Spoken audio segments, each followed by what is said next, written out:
ಸತ್ತು ಬದುಕ್ತಾ ಇದ್ದೀರಾ, ಸೋತು ಸುಣ್ಣಾಗ್ಬಿಟ್ಟಿದ್ದೀರಾ, ಜೀವನ ಬದುಕುವ ಆಸೆನೇ ಇಲ್ಲ ಅನ್ನೋವರಿಗೆ ಈ ವಿಡಿಯೋ.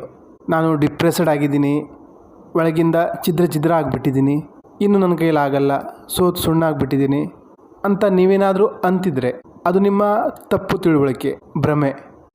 ಮಾನಸಿಕವಾಗಿ ನಾವು ಸೋತರೆ ಮಾತ್ರ ನಾವು ಸೋಲ್ತೀವಿ.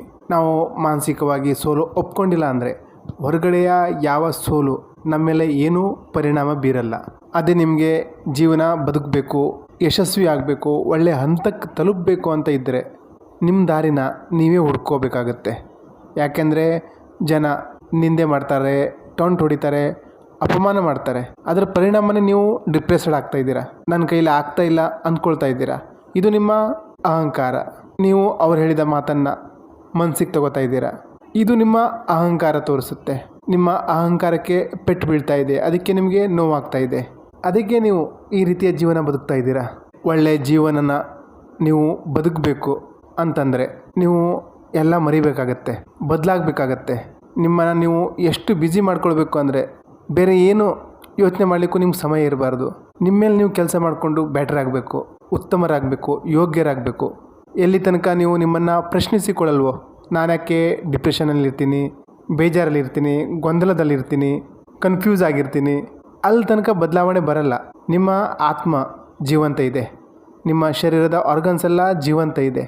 ನೀವ್ಯಾಕೆ ಈ ರೀತಿ ಮಂಕಾಗಿದ್ದೀರಾ, ಡಿಪ್ರೆಸ್ಡ್ ಆಗಿದ್ದೀರಾ? ಯಾರೋ ಏನೋ ಅಂದಿದ್ದಕ್ಕೆ, ಏನೋ ಮಾಡಿದ್ದಕ್ಕೆ, ಯಾರೋ ಬಿಟ್ಟು ಹೋಗಿದ್ದಕ್ಕೆ, ಇಷ್ಟಕ್ಕೆ ನೀವು ಮುರಿದು ಹೋಗ್ತಾ ಇದ್ದೀರಾ. ಏನೇ ಆಗಿರಲಿ, ಈ ರೀತಿ ಸತ್ತು ಬದುಕೋದನ್ನು ನಿಲ್ಲಿಸಬೇಕು. ಇವತ್ತಿಂದ ನಿರ್ಧಾರ ಮಾಡಿ, ನಾನು ಯಾವ ದಿಕ್ಕಿಗೆ ಹೋಗಬೇಕು, ಏನು ಮಾಡಬೇಕು. ಹಿಂದೇನಾಯಿತು ಎಲ್ಲ ಮರೀರಿ. ಯಾರೇನಂತಾರೆ, ಏನು ತಿಳ್ಕೊಳ್ತಾರೆ, ಅದರಿಂದ ನಿಮ್ಗೆ ಯಾವ ವ್ಯತ್ಯಾಸನೂ ಆಗಬಾರ್ದು. ಇದು ನಿಮ್ಮ ಜೀವನ.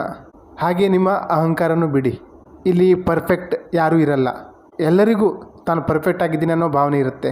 ಅದಕ್ಕೆ ಯಾರಾದರೂ ಒಂದು ಮಾತಂದರೆ ನಮಗೆ ನೋವಾಗುತ್ತೆ, ಈಗೋ ಹರ್ಟ್ ಆಗುತ್ತೆ. ಈ ಅಹಂಭಾವ ಬಿಡಿ. ಸಂಸಾರದಲ್ಲಿ ಯಾರೂ ಪರ್ಫೆಕ್ಟ್ ಇರಲ್ಲ. ಇಲ್ಲಿ ಎಲ್ಲರೂ ಹೇಳ್ತಾರೆ, ಬೀಳ್ತಾರೆ, ಕಲಿತಾರೆ, ಮುನುಗ್ತಾ ಇರ್ತಾರೆ. ಯಾರೂ ಪರ್ಫೆಕ್ಟ್ ಅಲ್ಲ. ಜನ ನನ್ನ ಬಗ್ಗೆ ಏನು ಯೋಚನೆ ಮಾಡ್ತಾರೆ ಅದಕ್ಕೆಲ್ಲ ತಲೆ ಕೆಡಿಸ್ಕೋಬೇಡಿ. ನಾನು ನಮ್ಮ ರಿಲೇಷನ್ ಮದುವೆ ಹೋಗಿಲ್ಲ ಅಂದರೆ ಏನು ಅನ್ಕೋತಾರೆ? ನೀವು ಹೋಗದಿದ್ದರೆ ಏನು ಮದುವೆ ನಿಲ್ಲಲ್ಲ, ಆಗುತ್ತೆ.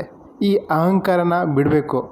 ನಾನು ಯಾವಾಗ ನೀವು ನಿಮ್ಮ ಅಹಂಕಾರ ನಾನು ಅನ್ನೋದನ್ನು ಬಿಡ್ತಿರೋ ಆವಾಗ ನಿಮ್ಮ ಜೀವನದಲ್ಲಿ ಪರಿವರ್ತನೆ ಆಗಲಿಕ್ಕೆ ಸ್ಟಾರ್ಟ್ ಆಗುತ್ತೆ.